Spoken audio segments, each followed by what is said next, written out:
ഏറ്റവും വലിയ ദീൻ അതാണ്. ആര് ചെയ്തത്? ഉമർ ഫാറൂഖ് റളിയല്ലാഹു അൻഹു ചെയ്തത്. ഇനി 8ആണോ 20ആണോ വെച്ച് തർക്കുകളും ഒക്കെ നടക്കും. റൂമിൽ ആകെ ബാച്ചലർ റൂമില് സുപ്ര വിരിച്ചാ പിന്നെ ചർച്ച അതാണ്. പുന്നാര മോനെ, നിനക്ക് നിസ്കരിക്കാൻ പറ്റൂലെങ്കിൽ നിസ്കരിക്കണ്ട, നിനക്ക് 8 മതി, നീ കുഴങ്ങണ്ട, നീച്ചു പോയിക്കോ. പക്ഷേ 20 ആരെങ്കിലും നിസ്കരിക്കുന്നുണ്ടെങ്കിൽ ഓലെ നീ നിരുത്സാഹപ്പെടുത്തണ്ട, ഒരു നിസ്കരിച്ചോട്ടെ. അതാര് ചെയ്ത പണിയാണ്? ഉമർ ഫാറൂഖ് റളിയല്ലാഹു അൻഹു ആണ് തമീമുദ്ദാരി റളിയല്ലാഹു അൻഹുവിനെ 20 റക്അത്ത് നിസ്കരിക്കാൻ ഇമാമാക്കി നിർത്തിയത് ആരാണ്? ഉമർ ഫാറൂഖ് റളിയല്ലാഹു അൻഹു ആണ്.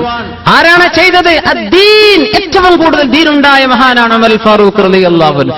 മേലെ തല പോയാൽ 8 കിട്ടും. ഉമർ തങ്ങളുടെ ദീനിൽ അവർ ബഹുമാനപ്പെട്ടവർ കൊണ്ടുവന്ന സുന്നത്ത് സ്വീകരിക്കലും കിട്ടും. അല്ലാഹുവിന്റെ റസൂലിന് പൊരുത്താവൂലേ? അള്ളാഹുവിന്റെ റസൂലിന് ഇഷ്ടമല്ലേ ഉമർ ഫാറൂഖ് തങ്ങളെ? ഉമറുൻ ഫിൽ ജന്ന, ഉമർ തങ്ങൾ സ്വർഗ്ഗത്തിലാന്ന് പറഞ്ഞില്ലേ? അങ്ങനത്തെ ഒരാൾ ചെയ്ത പണിയെ നീ എന്തിനെ എതിർക്കണം? നിനക്ക് എന്ത് ഹദീസ് അറിയാം? നീ ഏത് ഹദീസ് വെച്ചിട്ടാണ് ചർച്ച ചെയ്യുന്നത്? ആയിഷ ബീവിന്റെ ഹദീസ് നീ ആരാണത് പറയാൻ? 4 മദ്ഹബിന്റെ ഇമാമുമാർ, ലക്ഷക്കണക്കിന് ഹദീസുകൾ വിശകലനം ചെയ്ത പണ്ഡിതന്മാർ, അവരെ പറ്റിയൊക്കെ നമ്മൾ എന്താ വിചാരിച്ചത്? ഒരു പുസ്തകം മനഃപ്പാടമാക്കിയ ആളുകളാണെന്നോ? 4 മദ്ഹബിന്റെ ഇമാമുമാർ, none of them, ഒരാൾക്ക് പോലും അഭിപ്രായമില്ല അത് 20-ൽ താഴെയാണെന്ന്. 4 മദ്ഹബിലും 20. അതുകൊണ്ട് നമ്മൾ ഹദീസ് എടുത്തിട്ട് റോട്ടിൽ ചർച്ച ചെയ്യല്ല, ദീന് വെച്ച് കുതിര കയറല്ല. ആലിമീങ്ങൾ പറയുന്നത് കേൾക്ക്, അതാണ് നിന്റെ ജോലി. അത് പഠിക്കുന്ന ആളുകൾ പഠിച്ചവരും പറയണം. നമ്മളല്ല ഹദീസ് എടുത്തിൽ ഫിത്നയും ഫസാദും ഉണ്ടാക്കേണ്ടത്. നിസ്കരിച്ചോട്ടെ, നീ എങ്ങാനും അവന്റെ ഇബാദത്ത് മുടക്കിയാൽ ആ കൂലി നഷ്ടപ്പെടുത്തിയതിന്റെ ഉത്തരവാദിത്വം നിനക്കാണ്. അതുകൊണ്ട് മടിയന്മാർ 8 കഴിഞ്ഞ് പോയിക്കോട്ടെ, അല്ലെങ്കിൽ ആ ഹദീസ് സ്വീകരിക്കുന്നവർ അതെടുത്ത് പോയിക്കോട്ടെ, അത് പറയുന്ന ആലിമീങ്ങളെ അംഗീകരിക്കുന്നവർ 8 കഴിഞ്ഞ് പോയിക്കോട്ടെ. പക്ഷേ 20 പറയുന്ന 4 മദ്ഹബിന്റെ ഇമാമുമാർ, ഈ ഉമ്മത്തിന്റെ സലഫ് സ്വാലിഹീങ്ങൾ, അവരെക്കൊന്ന് പരിഗണിക്കണ്ടേ? അവരെ പരിഗണിക്കുന്നവരെ നീ കുറ്റം പറയല്ല, അവരെ കളിയാക്കല്ല. അതും ദീന് തന്നെയാണ്, ആരും കുറ്റം പറയല്ല, ഇതില്ല എന്ന് പറയല്ല, ദീനാണ്. ആരാണ് ഈ ഏറ്റവും വലിയ ഡ്രസ് വലിച്ചു നടന്നത്? ഉമർ ഫാറൂഖ് റളിയല്ലാഹു ബിമ അവൽതഹു യാ റസൂലല്ലാഹ്. എന്താ നബിയെ സ്വപ്നത്തിന്റെ വ്യാഖ്യാനം? അദ്ദീൻ, ഏറ്റവും കൂടുതൽ ദീനുള്ള ആളാണ് സയ്യിദുനാ ഉമർ ഫാറൂഖ് റളിയല്ലാഹു അൻഹു. ഇത്രേ വിഷയമുള്ളൂ. എന്തിനാണ് ഈ ഒച്ചപ്പാട്? എന്തിനാണ് ഈ കളിയാക്കലൊക്കെ?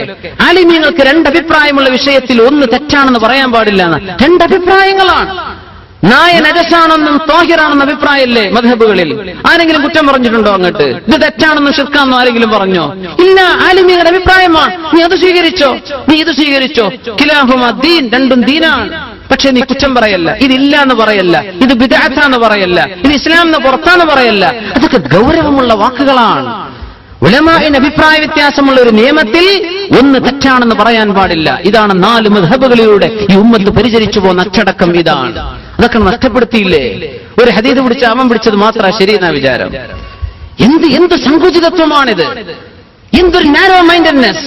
ഇങ്ങനെയൊക്കെയാണോ അല്ലാഹുവിന്റെ ദീൻ?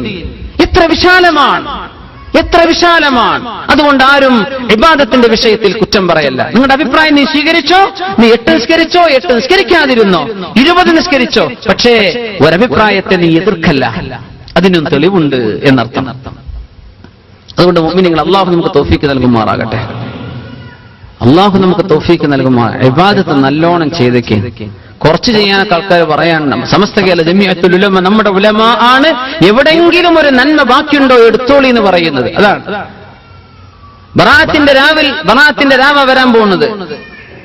നമ്മുടെ ഉലമ പറഞ്ഞെന്ന രാത്രി നിങ്ങൾ 3 യാസീൻ ഓതിക്കോ. ഭക്ഷണത്തിൽ വിശാലത കിട്ടാൻ, ദീർഘായുസ് കിട്ടാൻ, ഈമാൻ സലാമത്തായി മരിക്കാൻ സൂറത്ത് ദുഖാൻ ഓതിക്കോ. പറ്റുമെങ്കിൽ അതിന്റെ പകൽ നീ നോമ്പ് നോറ്റോ. ഉലമാഇന്റെ അഭിപ്രായം ഹദീസുകൾക്കനുസരിച്ചാണ്. അവരുടെ സ്വീകരിച്ച ഹദീസ് നമുക്കറിയില്ല, പക്ഷെ അതിന് തെളിവുണ്ട്. ഒരു കൂട്ടർ പറയാ ഇല്ല എന്ന് ഓക്കെ, നിങ്ങളില്ല വേണ്ടാന്ന് വെച്ചോ, കുഴപ്പമില്ല. പക്ഷേ ഉണ്ട് എന്ന ഉലമാഇനും പരിഗണന കൊടുക്കണ്ടേ? അവർക്ക് ഞങ്ങൾ പരിഗണിക്കുന്നു, ഞങ്ങൾ സ്വീകരിക്കുന്നു എന്ന് പറഞ്ഞ് നോമ്പ് നോറ്റോളി കൂലി കിട്ടുന്നു. ചീട്ടുകളിച്ചോളി എന്നാണോ ഈ പറഞ്ഞത്? നോമ്പ് നോറ്റോളി, അള്ളാഹ്ക്ക് വേണ്ടി നോമ്പ് നോറ്റോളൂ, കൂലി കിട്ടുന്നു. തന്നെയുമല്ല ലൈലത്തുൽ നിസ്ഫി മിൻ ഷഅബാൻ, ഷഅബാനിന്റെ പകുതിയുള്ള രാവാണ്. ഓരോ മാസത്തെയും 13, 14, 15, അറബ് മാസത്തെ 13, 14, 15 അയ്യാമുൽ ബീവാൻ. സുന്നത്ത് നോമ്പ് നോൽക്കൽ സുന്നത്തുള്ള രാവുകളാണ്, പകലുകളാണ്. സുന്നത്ത് നോമ്പ് നോൽക്കേണ്ട ദിവസങ്ങളാണ്. ഷഅബാൻ 15 അതിൽപ്പെട്ട ഒരു ദിവസമായിട്ടാണ് വരുന്നത്. അതിന് മഹത്വമുണ്ട് ഇല്ലേ? അതുകൊണ്ട് ഇബാദത്ത് എടുത്തോളി, ഒന്നും കുറയണ്ട. ഇതാ സമസ്ത ചെയ്തിട്ടുള്ളൂ. ഒരു അമലും കുറഞ്ഞു പോകണ്ട. ഇസ്രാ മിഅ്റാജ് വന്നു, ഒന്നും ചെയ്യണ്ട, അതിനൊരു കുഴപ്പമില്ല, ആ ദിവസത്തിന് ഒരു പ്രത്യേകതയുമില്ല എന്ന് നീ പറഞ്ഞോ, നിന്റെ അഭിപ്രായം. പക്ഷേ അതിന് പ്രത്യേകതയുണ്ടെന്നും നന്മകൾ വർദ്ധിക്കണമെന്നും ഉലമാ പറഞ്ഞു. അതാരെങ്കിലും സ്വീകരിക്കാഞ്ഞാൽ ആ ഇൽമ നഷ്ടപ്പെട്ടൂലേ? ഞങ്ങളത് സ്വീകരിക്കുകയാണ്. അതുകൊണ്ട് നോമ്പ് നോറ്റോളി. ഇതാ സമൂഹത്തോട് സമസ്യ ചെയ്തിട്ടുള്ളത്. ഇതല്ലാതെ എന്ത്